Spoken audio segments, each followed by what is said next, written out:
las facciones rivales existentes entre sus seguidores en un solo movimiento. El saludo, el uniforme y el himno, todos los adornos de un Estado fascista.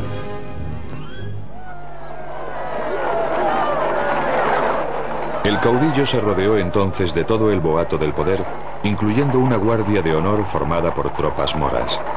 Pero aún así, todavía no gobernaba España. Constitucionalmente era un traidor contra la República que aún ofrecía una fiera resistencia.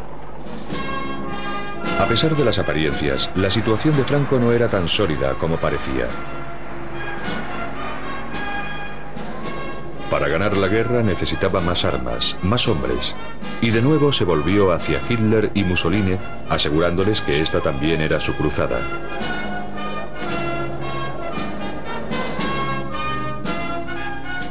Para ejercer más presión aún, Franco reclutó incluso a su hija.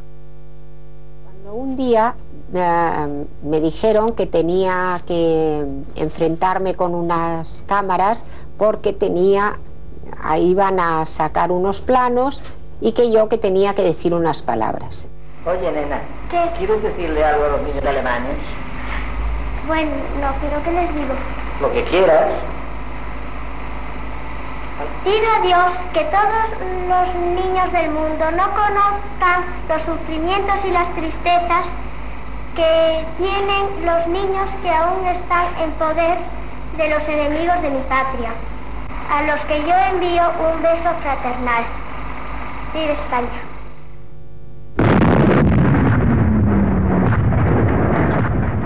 En su cruzada por limpiar profundamente España, el generalísimo decidió aniquilar al enemigo no rápidamente, sino por agotamiento. Al principio, su estrategia desconcertó a los alemanes e italianos, de cuyo apoyo tanto dependía. Pero estos pronto comprendieron la existencia de un propósito oculto. Los generales alemanes se sentían frustrados porque, desde su punto de vista, Franco avanzaba con demasiada lentitud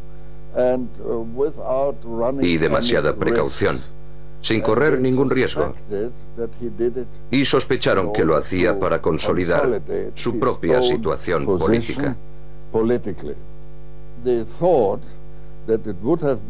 Opinaban que se habría podido ganar la guerra fácilmente un año antes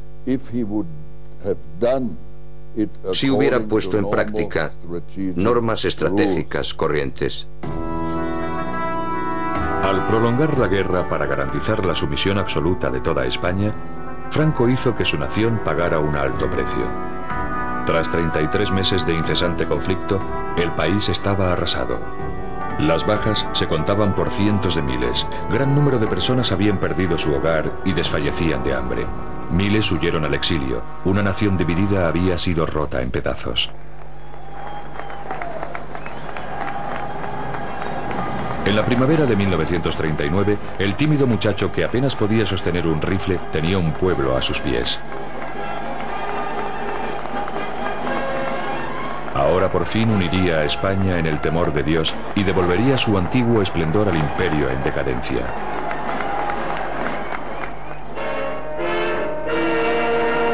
Unos meses más tarde, comenzaba el Reich de los 1000 años.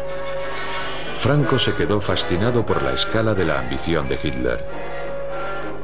Años después, cuando quiso ser considerado como uno de los grandes hombres de Estado de Europa, la verdad acerca de su ambiciosa actuación durante esta guerra fue cuidadosamente revisada para ocultar ciertas pruebas realmente bochornosas.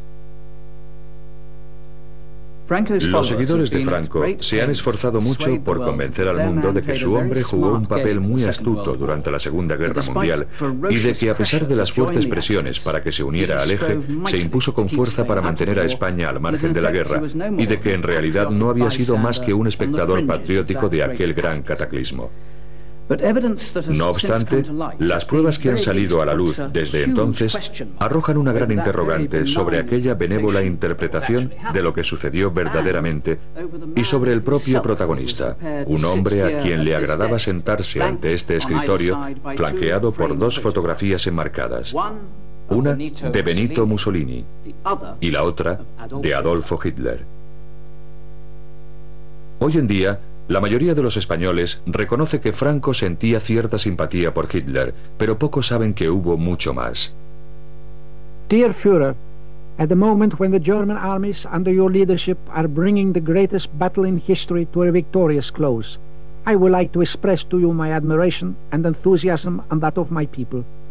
I do not need to assure you of how great is my satisfaction in rendering to you at all times services which you regard as most valuable.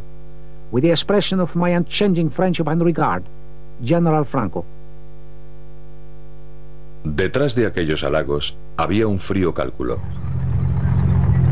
En junio de 1940, mientras los panzers alemanes bombardeaban Europa, el caudillo pensó en hacer realidad sus propios sueños imperiales siguiendo la estela de las conquistas nazis.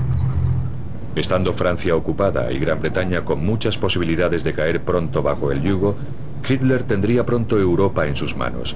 Al menos eso le parecía a Franco. A finales del verano de 1940, Franco envió a su cuñado, Serrano Suñer, a Berlín como enviado personal.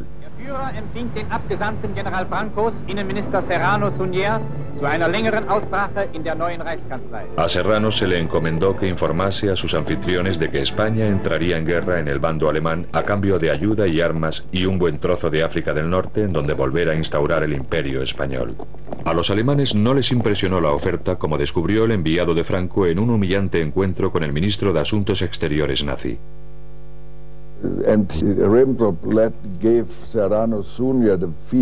Ribbentrop dio a entender a Serrano Suñer que, al fin y al cabo, ellos no eran más que un pelele de los alemanes. A Hitler no le interesaba demasiado lo que España necesitaba para tomar parte en la guerra. Franco había sobrevalorado sus cartas, pero no se rindió y conminó a su cuñado para que perseverara, diciéndole que aquel desprecio era obra de los subordinados de Hitler y no del propio Führer. Serrano pronunció entonces un discurso grabado por los alemanes, pero suprimido más adelante por los españoles. Este documento ha sido descubierto recientemente. España falangista de Franco trae al Führer del pueblo alemán su cariño y su amistad, y su lealtad de ayer, de hoy y de siempre. Unas semanas después, Hitler cruzaba Francia. Su destino final, la frontera española para conocer personalmente al caudillo. El rumbo de la guerra había dado un giro. Si lograba asegurar un pacto con Franco, España podría ser útil al eje a la hora de someter a Gran Bretaña.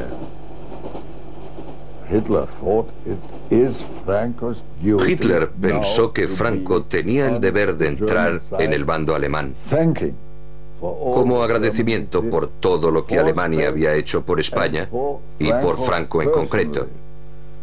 Actualmente en España se piensa que Franco acudió a la cita con Hitler totalmente decidido a pedir lo imposible para de esa forma mantener a España al margen de la guerra. Las pruebas demuestran lo contrario. Acompañado por su cuñado, Franco partió de San Sebastián hacia su fatal encuentro en Hendaya, a solo 25 kilómetros de la frontera francesa.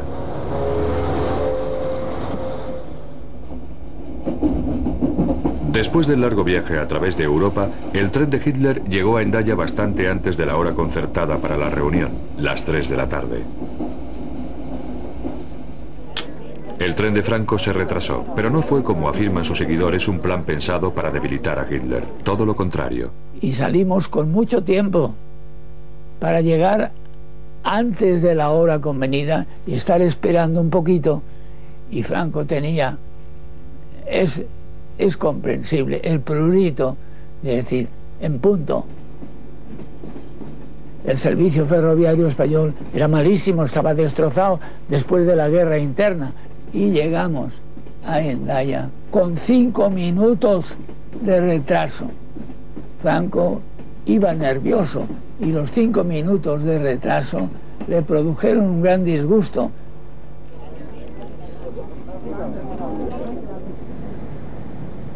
Franco, en lugar del retraso de la elección, lo que hizo es que Hitler le dio la mano y Franco le cogió a Hitler su mano con las dos suyas para ser más afectuoso todavía.